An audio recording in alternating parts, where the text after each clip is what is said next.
করছেন না এটা গণতান্ত্রিক সংশোধনী বিলটা পড়েছেন?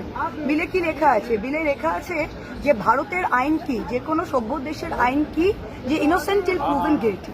আজকে আমাদের যেটা রিপ্রেজেন্টেশন অফ পিপলস অ্যাক্ট আছে তাতে পরিষ্কার লেখা আছে যে যে কোনো প্রতিনিধি, যে কোনো জনপ্রতিনিধিকে 7 বছরের বেশি যদি ইমপ্রিজনমেন্টে যদি তাকে কোনো কোর্ট কনভিক্ট করে, মানে তার সাজা হয়, তাকে গিল্টি প্রুভ করা হয়, তবে তাকে সরানো যাবে।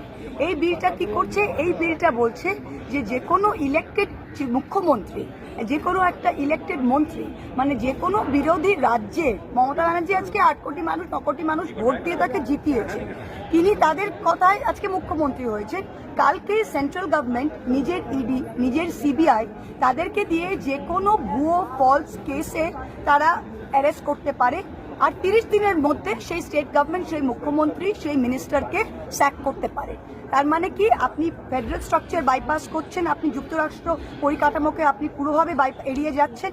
সেকেন্ড কি, আপনি জুডিশিয়ারি, এটা দেশের জুডিশিয়ারি, আপনি আইনি বিচার ব্যবস্থাকে এড়িয়ে যাচ্ছেন, কারণ বিচার ব্যবস্থারই একমাত্র রাইট রয়েছে কাউকে ইনোসেন্ট বা কাউকে গিল্টি প্রুভ করা।